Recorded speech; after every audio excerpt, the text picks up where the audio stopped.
Peace, family. This is your brother, Mr. Holipsism. This is New Year's Eve. We're heading into 2013, and I just want to say Happy New Year to everybody. Happy Gregorian calendar year. You know how it goes. But just hope you're all safe and your families are safe and you are enjoying yourself headed into the new year.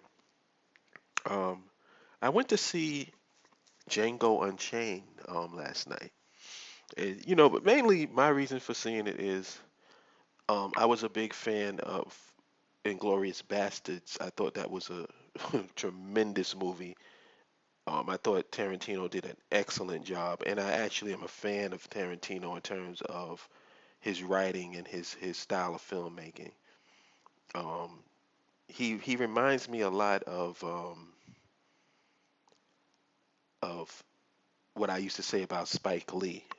That sometimes it's like they have this technique and this artistry of filmmaking where it can either hit, and when it hits like picture perfect on point, or sometimes it can go off the rails. It's like this subject. Because Spike, I really believe that Spike Lee hasn't made his best picture yet, but he's if he has flashes of brilliance in all of his work. Where I can point to and say, wow, that's some tremendous filmmaking. And Quentin Tarantino is the same way, like especially his writing. I really pay attention to his writing because it has a lot of subtext to his scenes, which give him the power and the impact and attention.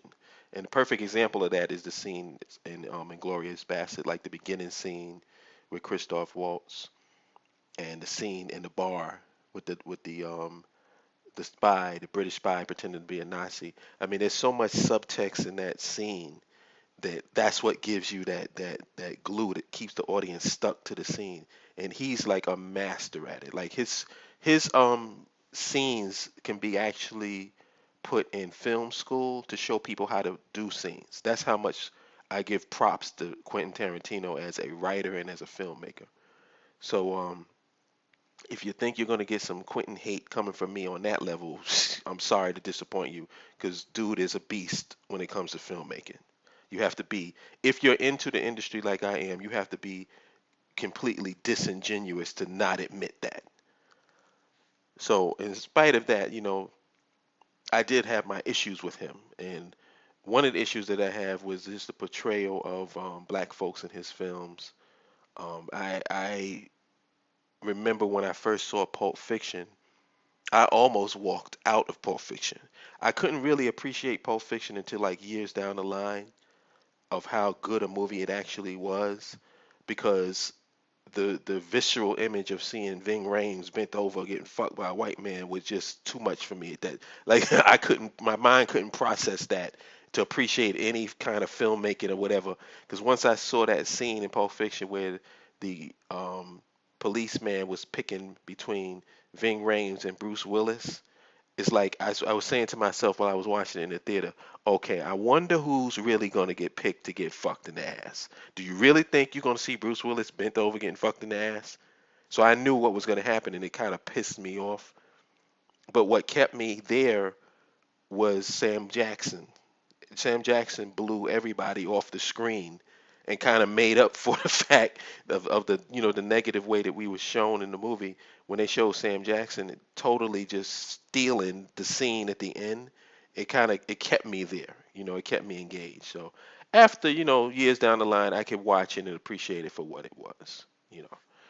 But Django was interesting because I was kind of nervous about Quentin Tarantino doing anything having to do with slavery, just like I'm nervous about any white person doing anything with slavery. But the movie was actually not about slavery. And that's the funny part. Like, I hear people doing reviews and they're talking about slavery and the institution of slavery and da da da da da. That had nothing to do with the movie. Slavery was the backdrop for the movie. The setting, like the actual point of the movie was, and first of all, Django didn't play a slave. He in the beginning he was a slave at the very beginning, and then he got freed. So for the majority of the movie, the rest of the movie, he was playing a free black man.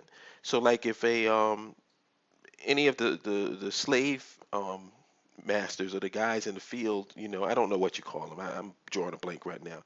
But the guy with the whip in the field or the guys on the horses with the guns, if they said anything to him, like called him a boy or anything like that, he would slap them up or knock them down off their horse. You know what I'm saying? So it wasn't like he was playing a slave throughout the movie. Um, there were slaves around him and stuff like that, and the setting was definitely during. It was like 2 years before the Civil War, so it was during the time of slavery. But the story was about him being free and him going back to try to find his wife. So it was basically like a revenge story. And slavery was just the context that it was in. So it wasn't a historical piece, which is why I liked Inglorious Bastards, because Inglorious Bastards wasn't a an historical perspective about the Holocaust. It was a retelling from his version of what he felt how things should have went. You know what I mean? So it wasn't like a documentary style, or you weren't going in to see about the Holocaust and taking Inglorious Bastards at its face value. Oh, this is what the Holocaust is all about. No, it's a retelling of the story, and he did it in a very creative way. And I feel he did the same thing with this one. I didn't quite think it was the same level of it as Inglorious Bastard, but it wasn't far from it. Like they are in the same ballpark. And at the thing that I'm really confused about is all of the issues people are having with the movie. And I guess maybe it's because I'm in production, so I see things a little bit differently. Um, like I heard one guy did a review and he said that Quentin Tarantino used the period of slavery because it gave him an excuse to say the N word like 110 times or whatever. And you know, while that does sound deep and profound and a lot of pop psychology is in that, as a film producer, I'm sitting there going, so let me see. Which one do you think, if we was to put on a scale, he was more concerned with? Saying the N word 110 times or having a good fucking movie that actually people enjoyed and can make him money? Hmm. Which one which one do you think was more important than that scale?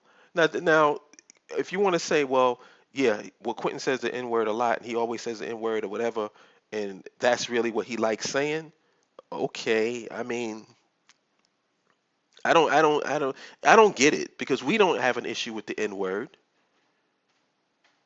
you know? And we're talking about the period of slavery. So I doubt very seriously if during the period of slavery the N word was said less than 110 times. So I think I know what it is. We have another situation where we have convenient nationalism. We have these people that all of a sudden decide that they're going to become black when it suits and fits their purposes. For one, I remember Danny Glover had wanted to do a movie about the Haitian Revolution, and he was trying to get funding for it.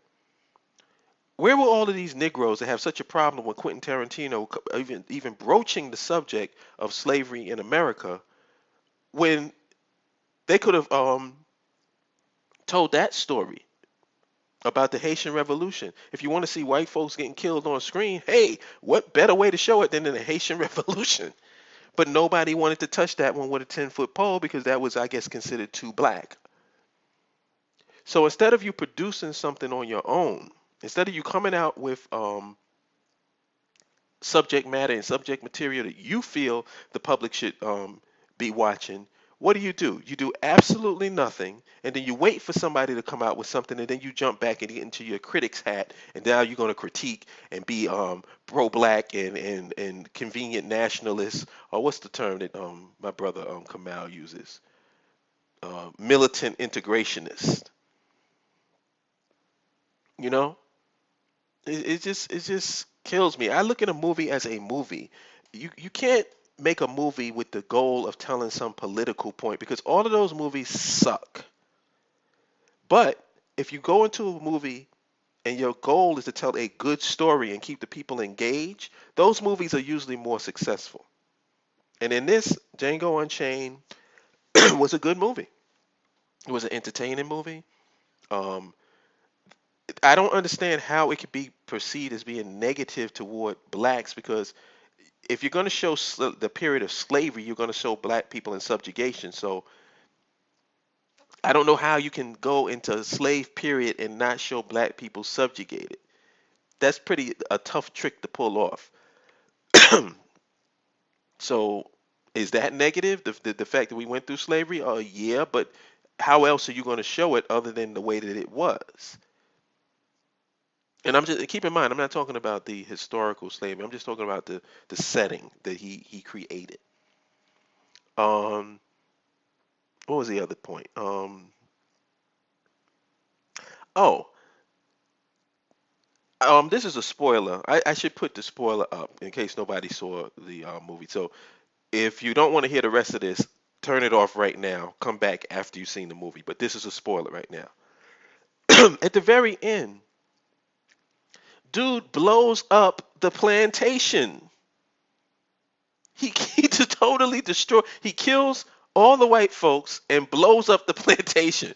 What is not good about that? Like what I don't understand how that can possibly be perceived as a negative experience for black folks.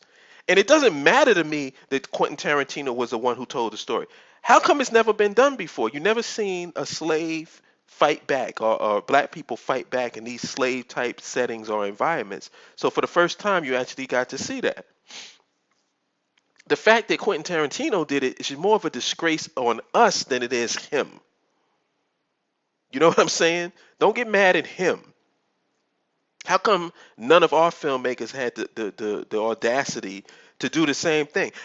Or maybe they did, and we can't even blame the filmmakers. We gotta blame ourselves because Danny Glover tried to get the Haitian Revolution done, and we didn't support him.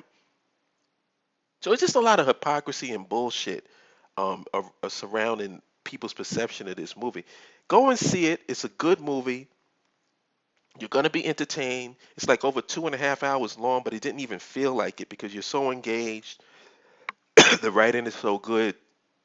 The acting is good. Leonardo DiCaprio did an excellent job. Christoph Waltz did an excellent job. Samuel Jackson was hilarious. Jamie Foxx. I can't think of a weak performance out of all of those. So go see it. That's what my opinion is on it. Don't expect. I hope nobody was expecting me to show you like the Illuminati symbols in the movie and break down on a metaphysical. Man, get the fuck out of here. Go and see the movie, have a good time, enjoy it, and that's it. It's no real. What is it? I mean, I don't see the harm that is done by watching this movie. That's me personally. Because when I see a movie, I want to see filmmaking, I want to see shots, cinematography, good writing, and good acting. And if you can accomplish those, then you're a good movie as far as I'm concerned. But anyway, that's all I got to say about that. Happy New Year. Holla at you good people later. Peace.